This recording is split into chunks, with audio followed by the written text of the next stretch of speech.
감사합니다. 저도 기쁜 일이 있었습니다.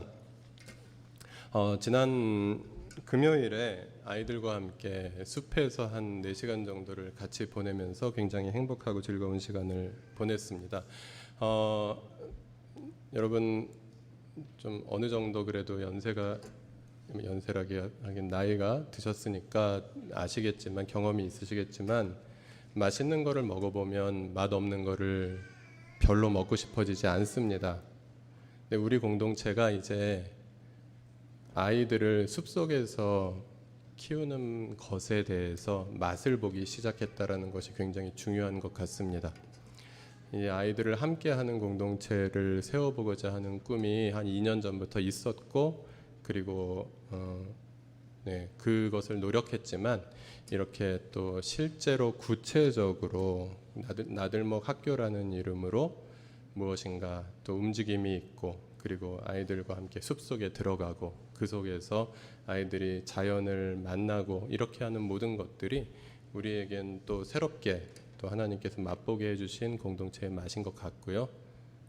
이제는 그보다 맛없는 것을 먹을 수는 없을 것 같습니다. 다만 속도의 조절에 문제는 있을 수 있을지언정 방향은 그쪽으로 갈 수밖에 없게 되지 않을까 하는 이제 그런 생각을 조심스럽게 해보았습니다. 그런데 중요한 것은 아이들을 교회에서 모아서 키우느냐, 아니면 외부의 어떤 단체를 만들어서 거기에 아이들을 보내느냐, 아니면 아이들을 숲에서 키우느냐, 아이들을 교실에서 키우느냐, 그보다 더 중요한 것은 우리가 어떤 공동체로 존재해야 하는가, 그 정체성과 그 사명을 명확하게 가지는 것, 이제 그것이 먼저 기초가 되어야 하고요. 그리고 우리는 어떤 공동체인가, 우리가 누구인가가 명확한 그 기초와 전제하에 우리가 아이들을 또 어떻게 키울 것인가, 이런 고민들도 풍성하게 이어지는 그런 그 연결선상에서 오늘 본문 함께 살펴보았으면 좋겠습니다. 오늘은 그 예수님께서 누가복음에서 말씀해 주신 그 굉장히 유명한 비유 말씀 2가지를 또 함께 좀 살펴보겠는데요. 먼저 누가복음 15장에 흔히 잃어버린 아들 비유라고 우리가 알고 있는 이 비유 말씀을 같이 한번 읽도록 하겠습니다. 예수께서 말씀하셨다. 어떤 사람에게 아들이 둘 있는데 작은 아들이 아버지에게 말하기를 아버지 재산 가운데서 내게 돌아올 몫을 내게 주십시오 하였다. 그래서 아버지는 살림을 두 아들에게 나누어 주었다. 며칠 뒤에 작은 아들은 제 것을 다 챙겨서 먼 지방으로 가서 거기서 방탕하게 살면서 그 재산을 낭비하였다. 그가 모든 것을 탕진했을 때 그 지방에 크게 흉년이 들어서 그는 아주 궁핍하게 되었다. 그래서 그는 그 지방의 주민 가운데 한 사람을 찾아가서 몸을 의탁하였다. 그 사람은 그를 들러보내서 돼지를 치게 하였다. 그는 돼지가 먹는 쥐염 열매라도 좀 먹고 배를 채우고 싶은 심정이었으나 그에게 먹을 것을 주는 사람이 없었다. 그제서야 그는 제정신이 들어서 이렇게 말하였다. 내 아버지의 그 많은 품꾼들에게는 먹을 것이 남아도는데 나는 여기서 굶어 죽는구나. 내가 일어나 아버지께 돌아가서 이렇게 말씀드려야 하겠다. 아버지, 내가 하늘과 아버지 앞에 죄를 지었습니다.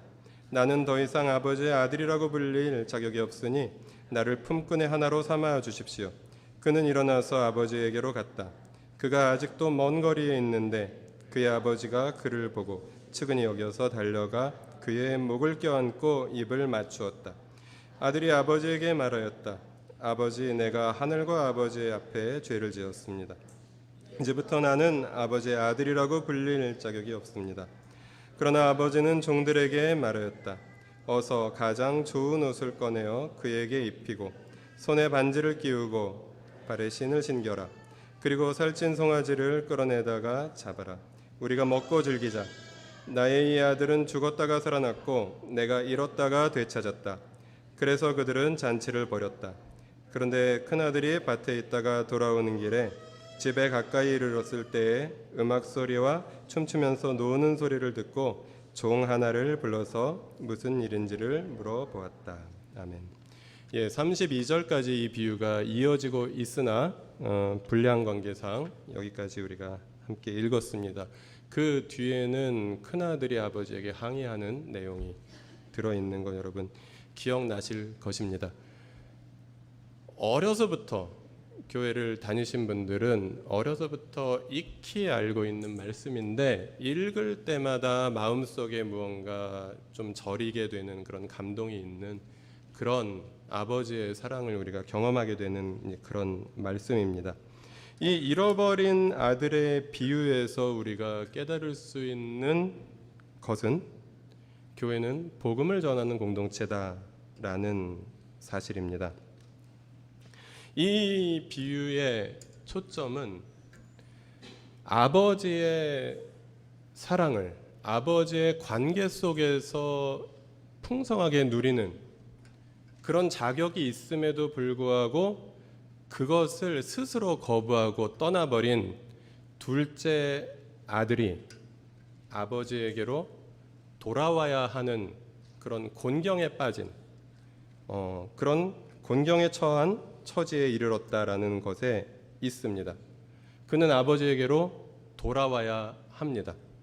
바로 이 둘째 아들의 모습이 이 세상 속에서 살아가고 있는 어쩌면 우리들의 모습이기도 했던 모든 인류의 모습이다라고 예수님께서는 잃어버린 아들을 하나님을 떠난 인간의 비유에서 말씀해 주고 있는 것입니다. 이 아들은 죄로 인해서 특별히 하나님을 거부한 모든 인류의 죄이며 자기 자신의 죄인, 자기 중심성이라고 이야기할 수 있는 하나님의 자녀됨을 거부한 그런 죄에 의해서 스스로 희생당한 사람들이라는 것이 오늘 본문에서 우리가 살펴볼 수 있는 그런 깨달음입니다.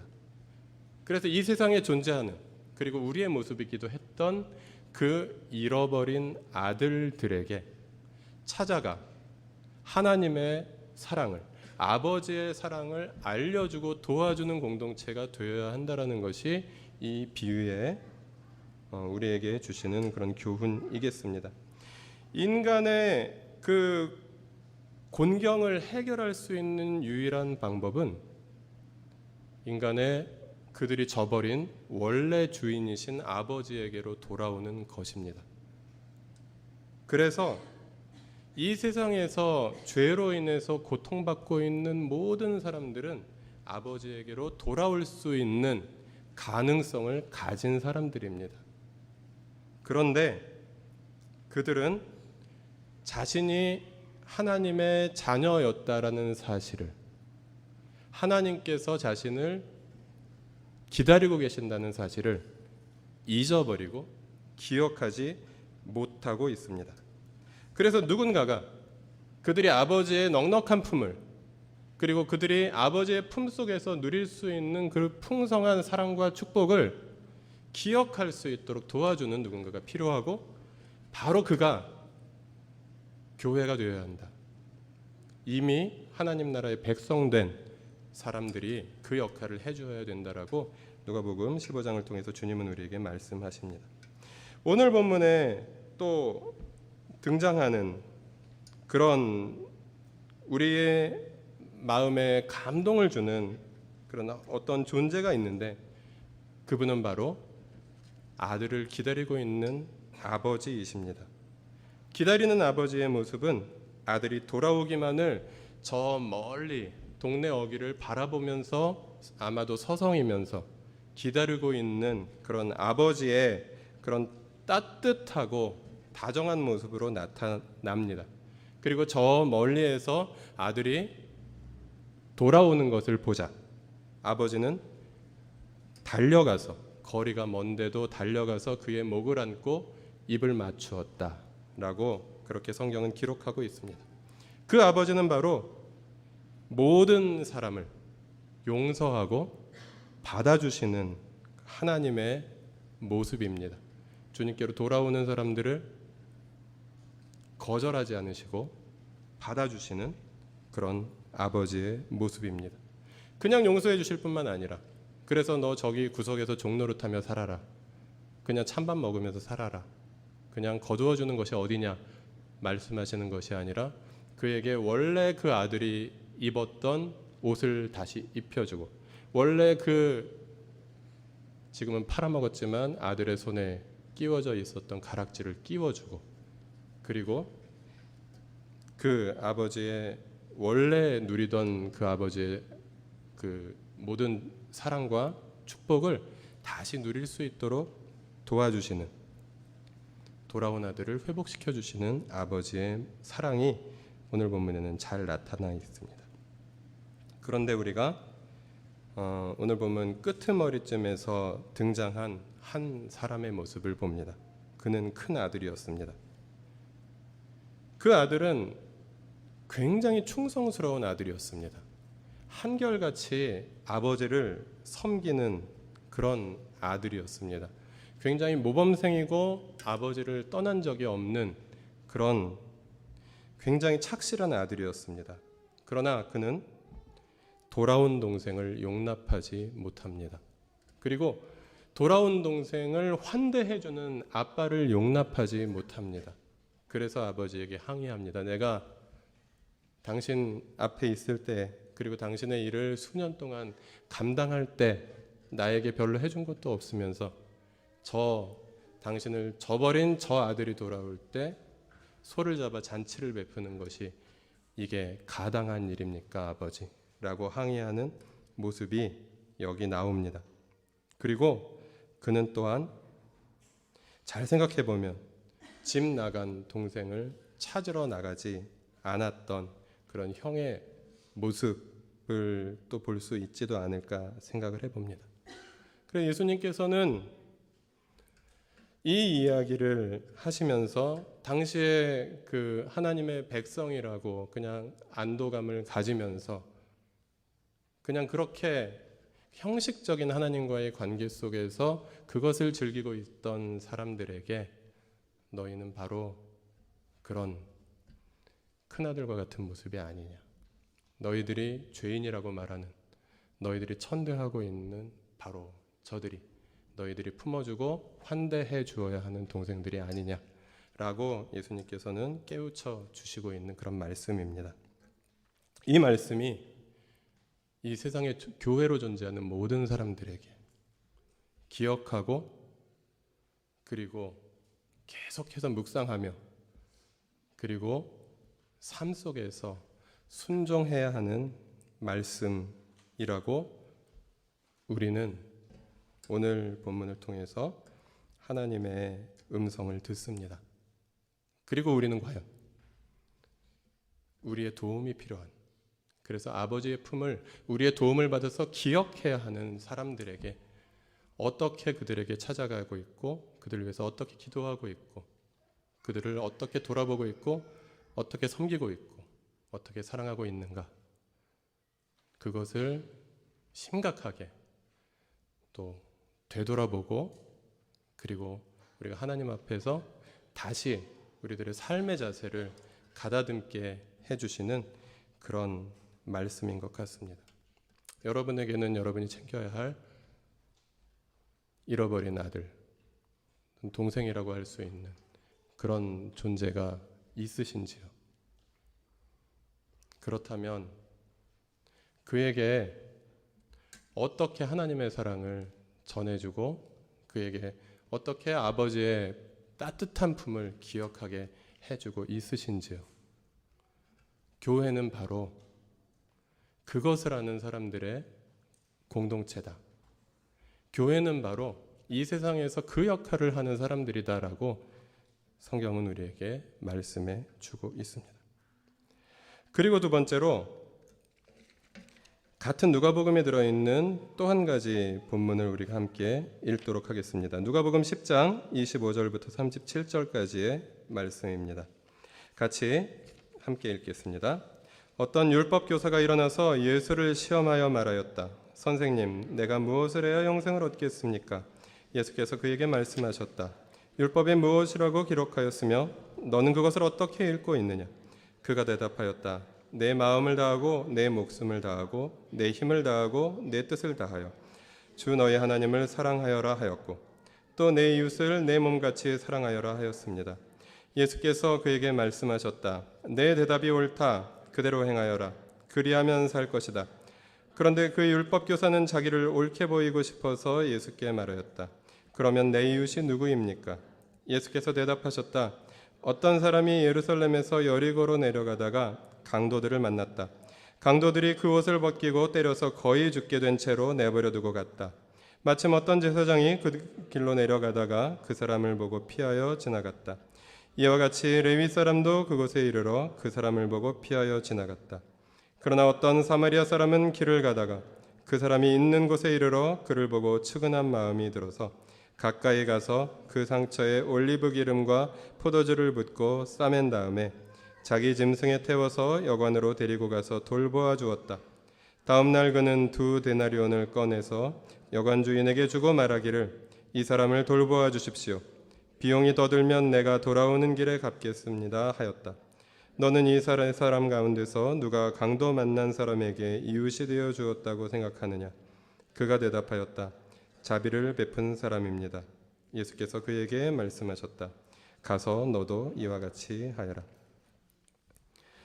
네, 우리가 함께 읽은 이 2번째로 읽은 본문은 주인공은 다릅니다. 앞서서 우리가 읽었던 그 잃어버린 아들의 비유와 주인공들의 그리고 그들의 역할은 조금씩 다릅니다. 그러나 이 강도 만난 이웃의 비유와 잃어버린 아들의 비유는 구조적으로 같습니다. 그리고 우리에게 하나님 사랑의 다른 방향을 보게 해 줍니다. 잃어버린 아들 비유가 복음을 전하는 공동체로서의 정체성을 기억하게 해준다면 강도 만난 이웃의 비유는 사회적 책임을 다하는 공동체의 모습을 보여줍니다. 여기에도 똑같이 인간의 곤경스러운 상황이 등장합니다. 그것은 강도 만난 사람의 이야기입니다. 강도 만난 사람, 그가 강도 만난 이유는 무엇일까요? 돈이 많아 보이는 모습으로 다녔기 때문에 강도를 만났을까요? 그는 그냥 그 길을 걸어갔을 뿐입니다. 그리고 그 길은 너무너무 위험한 길도 아니었습니다. 그냥 제사장이나 레위인들이 출퇴근하는 그런 길이었습니다. 그런 일상적인 삶을 살다가 이 사람은 강도를 만난 것입니다. 사회적인 죄의 희생자라는 사실입니다. 세상이 깨어졌기 때문에 우리가 혀를 끌끌 차면서 세상의 말세라고 하는 그 사회적인 죄악 때문에 일어난 희생이다라는 것입니다. 그가 강도를 만난 것 자체에 그의 잘못이 없다라고 한다면 그에게는 자기 자신에게 해결 방법이 있습니까? 없습니까? 그가 강도 만나서 피를 철철 흘리면서 하나님께 회개를 하면 다시 일어나서 이렇게 소생할 수 있을까요? 그럴 수도 있지만 심각한 위험에 빠져 있는 사람이라면 그가 회개한다고 해서 그가 육신적으로 회복될 수 있는 가능성은 없습니다. 누군가가 병원에 데려가야 하는 것이죠. 누군가가 약을 발라줘야 하는 것이죠. 그래서 회개와는 또 다른 해결책이 필요합니다. 잃어버린 아들이 주님께로 돌아오는 것은 그가 스스로 회개하면 충분했는데 이제는 뭔가 또 다른 해결책이 필요한다라는 것이죠. 누군가의 구체적인 도움이 필요하다는 것입니다. 그래서 이 비유 말씀은 그리스도인들의 공동체가 그 역할을 해 주어야 한다. 사회적 죄로 인해서 곤경에 빠진 사람들이 피를 철철 흘리고 있는데 그 사람이 다시 회복될 수 있도록 구체적으로 도움을 주는 공동체가 되어야 한다라고 성경은 말하고 있는 것입니다. 오늘 본문의 등장인물은 달라서 아버지 같은 그런 하나님의 모습을 보여주는 그런 존재는 나오지 않지만 사마리아 사람의 이웃 사랑의 모습에서 우리는 하나님의 사랑을 발견할 수 있습니다. 그리고 재미있는 것은 이 본문에도 뭔가 그런 어떤 아버지와 같은 역할을 하는 등장인물을 내세워서 이야기를 풀어나가실 수도 있으셨을 텐데 사회적으로 굉장히 천대받았던 사마리아 사람을 등장인물로 내세우셔서 이야기를 풀어가시는 예수님의 모습입니다. 재미있는 것은 하나님께서 강도 만난 사람을 직접 돕지 않으셨다라는 사실입니다. 그래서 누군가가 그에게 그의 이웃이 되어주라 라고 부탁하는 그런 부담감이 우리에게 찾아옵니다. 주님께서는 그리스도인들의 공동체에게 이 세상에서 강도 만난 사람들의 이웃이 되어주어라 라고 말씀하십니다. 그리고 역시 누군가의 곤경을 외면하는 사람들이 등장합니다. 잃어버린 아들의 비유에서 큰아들, 형이 그랬다면 여기서 형의 역할을 하는 사람들이 제사장과 레위인입니다. 그들은 율법적으로 정결한 사람들이었습니다. 그래서 죽어가는 사람, 죽었는지 살았는지 불확실한 사람의 몸을 만지는 것은 정결 규례를 어기는 것이기 때문에, 그가 부정하게 되는 것이기 때문에, 그가 부정하게 되면 자신이 맡아야 하는 제사장으로서 레위 사람으로서의 임무를 맡을 수가 없기 때문에 그는 자신의 매뉴얼에 충실히 따르던 사람이었습니다. 그런데 그들이 율법의 조항을 지켰을지는 모르나 율법의 정신이었던 하나님의 사랑을 잃어버린 자들이었다라고. 그래서 내 이웃을 너의 몸과 같이 사랑하여라 라고 말씀하신 하나님의 그 율법의 집약을 순종한 사람이 과연 누구였느냐고, 제사장이나 레위인이었냐고, 아니면 너희들이 천대하는 사마리아 사람이었냐고 예수님께 질문을 던진 율법학자에게 물으셨다라는 사실입니다. 사람이 어떻게 하여야 영생을 얻겠습니까? 우리는 흔히 예수님을 믿으면 영생을 얻는다라고 그렇게 요약해서 이야기하지만 예수님을 믿는다는 차원은 그냥 믿어요, 아멘, 이것이 아니다라는 사실이죠. 그 믿음에 우리가 그 한마디 고백을 삶 속에서 실천해야 하는 치열한, 그리고 어쩌면 기나긴 삶의 무게와 삶의 씨름이 놓여 있다라는 사실을 우리에게 이 본문은 보여줍니다.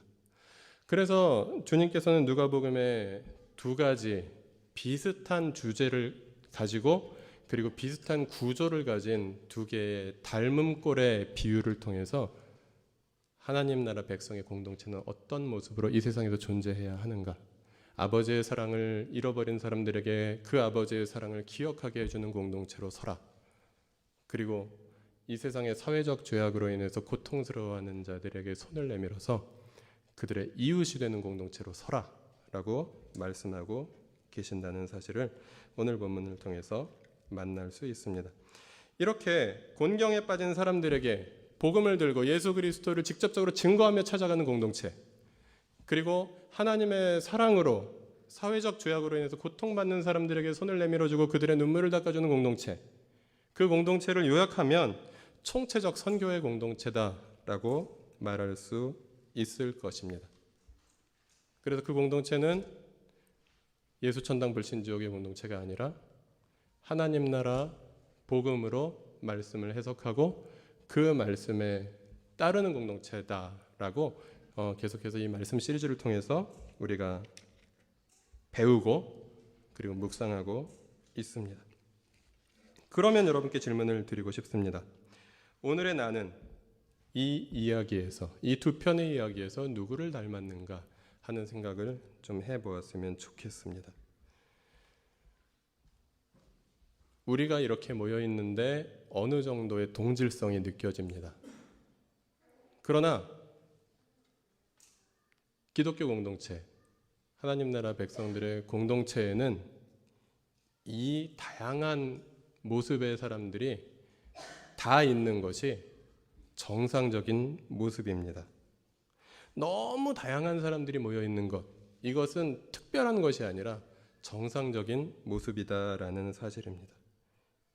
우리 공동체 안에는 아버지를 떠났는데 하나님께 돌아와야 되는 사람들, 그런데 하나님께 돌아오기 시작해서 이 공동체에서 함께 예배를 드리면서 함께 하나님의 사랑을 다시 맛보기 시작하는 사람들이 존재해야 정상입니다. 그리고 우리 공동체에는 강도 만난 사람이 있을 수 있습니다. 사회적인 범죄들의, 죄악들의 희생자들이 되어서 엄청난 고통을 당하고 있는 사람들, 그들이 우리 공동체 안에 있을 수 있고 또 있어야 한다라는 사실입니다. 그들은 스스로 아무것도 할 수 없습니다. 그러나 희망을 잃지 말아야 합니다.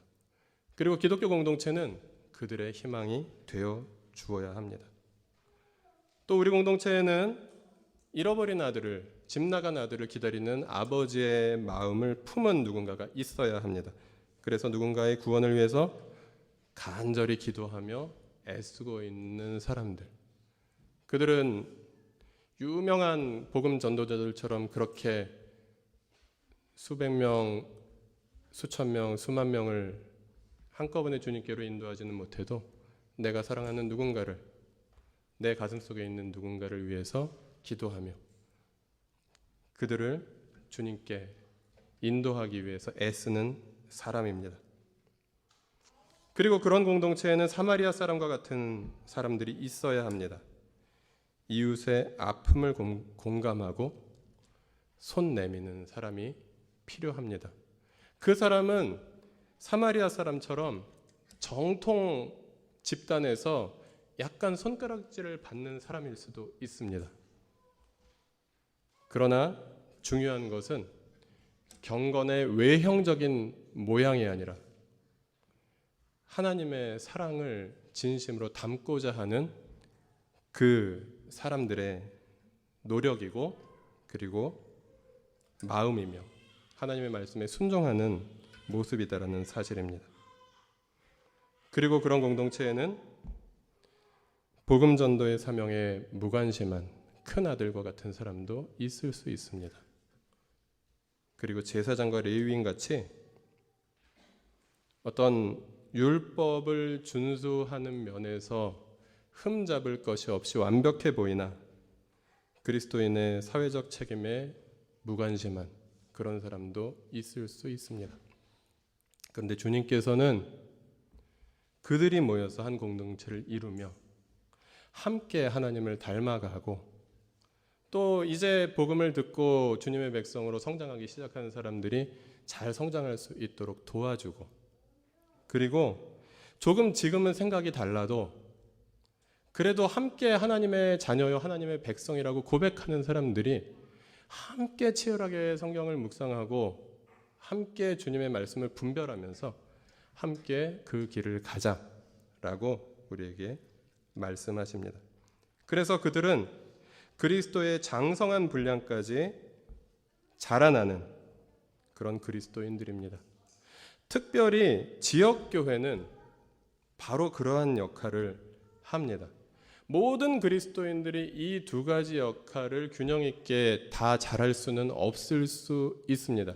예를 들면 저 해외 선교지에 있는 어떤 선교사님의 사역이 이런 어떤 사회 정의와 복음 전도를 똑같이 50대 50으로 균형 있게 할 수는 없을 수도 있습니다. 왜냐하면 존재하는 것 자체가 선교이기 때문에, 그래서 그 사회의 악에 대해서 드러내서 저항할 수 없는 상황도 있을 수 있습니다.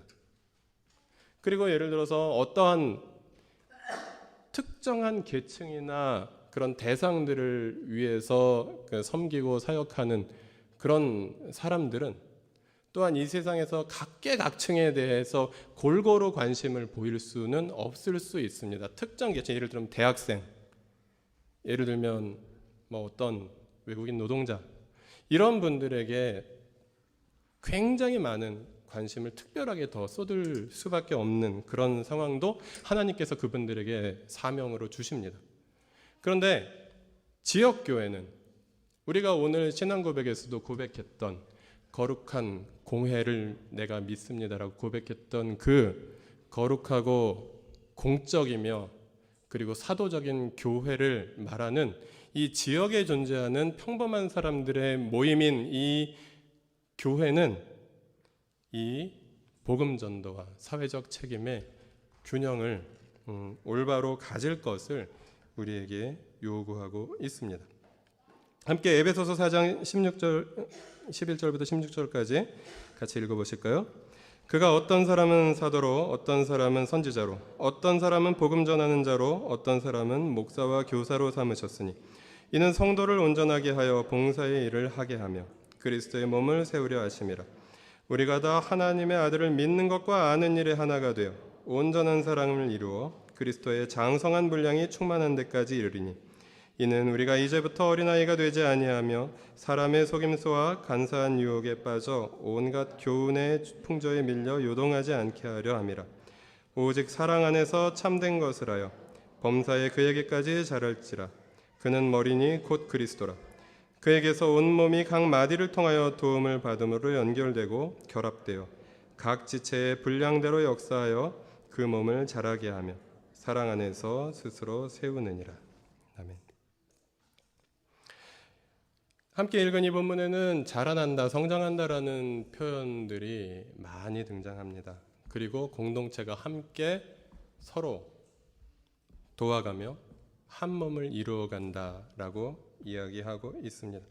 그래서 오늘 본문을 통해서 또 우리가 생각할 수 있는 것은 우리에게 별로 복음 전도에 관심 없는 그런 큰아들과 같은 그런 모습이 있다면 이제 아버지의 사랑으로 아버지와 함께 돌아온 동생을 환대하는 큰아들로 성장해가는 그런 은혜를 우리가 받을 수 있다는 사실입니다. 그리고 또한 기독교인들의 사회적 책임에 그다지 관심이 없고 그냥 예배 드리는 것, 그냥 깊이 하나님과 관계 맺는 것, 여기에 그냥 관심이 더 많이 있는 분들이라면 사마리아 사람들처럼, 오늘 본문에 나왔던 사마리아 사람처럼 위험을 감수하고 한계를 뛰어넘어서 사회적인 불의와 죄로 인해서 고통받는 자들에게 손 내밀어 줄 수 있는 그런 면에서의 성장이 필요하다라는 사실입니다. 물론 모든 사람에게 전부 50대 50으로 이것을 갖추는 것은 불가능할 수도 있습니다. 그러나 성경은 우리에게 그것을 선택해서 너는 이것을 중심으로 하고 너는 이것을 중심으로 해라 라고 말하지 않습니다. 적어도 그냥 일반적인 지역교회에 속한 성도들이라면 한 가지만 선택하는 것이 아니라 우리가 하나님께서 주신 그런 이중의 부르심, 이중의 명령에, 그래서 하나님과의 관계 속에서 그 관계를 넓히는 복음을 증거하는 것, 그리고 세상과의 관계 속에서 세상에 하나님의 사랑과 정의를 드러내는 모습 속에서 사회적 책임을 다하는 것, 이것에 균형 있게 자라나라고 말씀합니다. 마치 반쪽은 성장하고 반쪽은 성장하지 않기로 결심해서 반만 성장하는 아이가 있다면 그 모습이 굉장히 기괴한 모습이 될 수 있는 가능성이 크다라는 사실인 것처럼 말이죠. 사랑하는 여러분, 반쪽은 성장하고 반쪽은 성장하지 않는, 반쪽은 선택하고 반쪽은 포기하는 그런 공동체가 되지 말라고 주님께서는 우리에게 말씀하십니다. 온전한 모습으로 함께 더불어 그리스도를 닮아가서 범사에 그리스도의 장성한 분량이 충만한 데까지 자라가라. 너희들은 그렇게 될 수 있는 존재들이다 라고 주님께서 우리에게 말씀하십니다. 그래서 지역교회는 구체적으로 우리가 함께 모여있는 이 나들목 일산교회라는 지역 공동체는 하나님 사랑의 전시장이요, 체험관이 될 수 있어야 합니다. 여러분, 무엇인가 물건을 살 때 무엇인가를 전시하고 있는 곳에서 만져보게 하고, 그리고 작동해보게 하고, 그래서 이 물건을 살 것인가 말 것인가 결정하게 해줄 수 있다면 그 상품을 판매할 수 있는 가능성은 훨씬 더 높아질 것입니다. 우리가 좀 전에 공동체 소식 전하신 분도 카운터라고 저쪽에서 이야기하셨지만, 복음이라는 상품을 누군가에게 무료로 판매하는 것이지만, 은혜로 받은 것이니 거저주는 것이지만, 누군가의 이 복음이라는 상품을 판매하려고 할 때 그것을 적어도 보여줄 수 있어야 하지 않겠습니까? 복음을 보고 싶다면, 하나님의 사랑을 보고 싶다면 이 공동체를 보라, 여기 와보라 라고 말할 수 있는 하나님 사랑의 전시장, 그리고 그냥 보는 것으로는 조금 부족한 것 같습니다. 직접 체험하게 한번 해주세요 라고 요구하는 보다 더 적극적인 소비자들에게는 그 하나님의 사랑을 체험할 수 있게 해주는 체험관으로서 역할을 하는 공동체, 그것이 우리 나들목 일산교회라는 지역교회가 감당해야 될 역할이라고 주님은 우리에게 말씀하십니다. 여러분, 그 전시장이 지금 운영되고 있다고 생각하십니까? 그 체험관이 제대로 작동해서 하나님의 사랑을 우리가 체험하고 있다고 생각하십니까?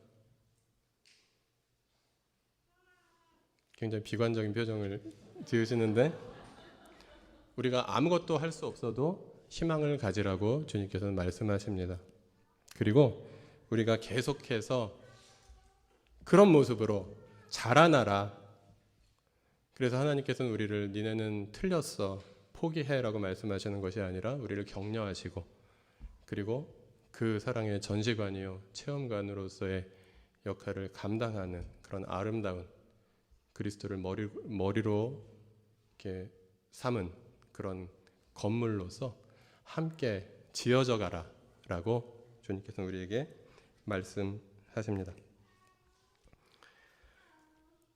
이번 주에 숲에 다녀온 이야기로 서론을 시작했었는데요. 숲에 대해서 이야기해 주는 것과 숲에 데려가는 것에는 차이가 있을까요? 숲에 대해서 지식을 전달해 줄 수 있습니다. 숲에는 벌레가 있고 나무가 있고 나무에 잎사귀가 있고 그리고 웅덩이가 있고, 그런 많은 전문 용어를 사용하면서 이야기해 줄 수 있습니다. 아름다운 강산에 금수강산에 당근 할아버지가 터 잡으시고 5절까지 다 외울 수 있습니다.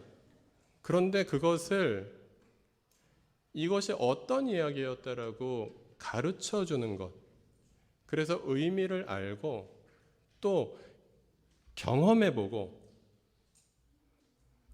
그래서 그것을 또 자신의 살아있는 경험과 지식으로 받아들일 수 있게 해주는 것, 이것이 다른 것이죠. 그래서 벌레에 물려보기도 하고 나뭇가지에 긁혀보기도 하고, 이러면서 새로운 것들을 배우며 또 함께 협동하는 것을 배우며, 그렇게 우리 아이들은 성장해 갈 것입니다. 교회도 마찬가지인 것 같습니다. 복음 전도와 사회적 책임에 대해서 아주 잘 말할 수 있는 교회는 그 어느 교회라도 할 수 있습니다. 또한 교회는 이래야 돼, 교회는 이래서는 안 돼 라고 말할 수 있는 교회 전문가, 교회 평론가 분들이 우리 교회는 모르겠는데 이 세상의 교회마다 매우 많이 계십니다. 교회는 이래야 돼, 교회는 이래서 안 돼 말할 수 있는 사람들은 많이 있습니다. 그러나 지금까지 2000년 동안 교회가 유지되어 온 것은 교회 평론가들이 아니라 스스로 교회가 되는 사람들에 의해서 세워졌고 복음이 전수되었고 그리고 지금까지 교회는 그리스도의 몸으로서 역할을 해오고 있다라는 사실입니다. 여러분, 교회에 대해서 많이 알고 있는 사람이 되시겠습니까? 교회가 되시겠습니까? 교회 평론가, 교회 전문가가 되시겠습니까? 아니면 그리스도의 몸이 되시겠습니까? 우리가 함께 주님의 교회가 되어가며 그래서 머리로서 알고 있는 그런 많은 성경 지식을 그리고 교회 경험을 자랑하고 내세우는 사람들이 아니라 우리 안에 우리의 머리로 예수 그리스도가 계시고 우리가 한 몸이 되는 교회.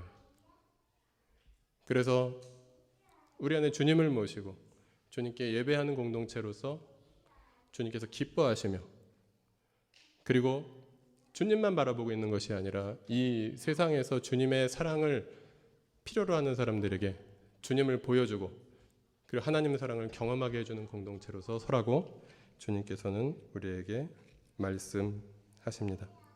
그 말씀에 순종하며 우리가 오늘은 주님의 교회가 되겠습니다 라고 결단하고 그리고 함께하는 시간 가졌으면 좋겠습니다.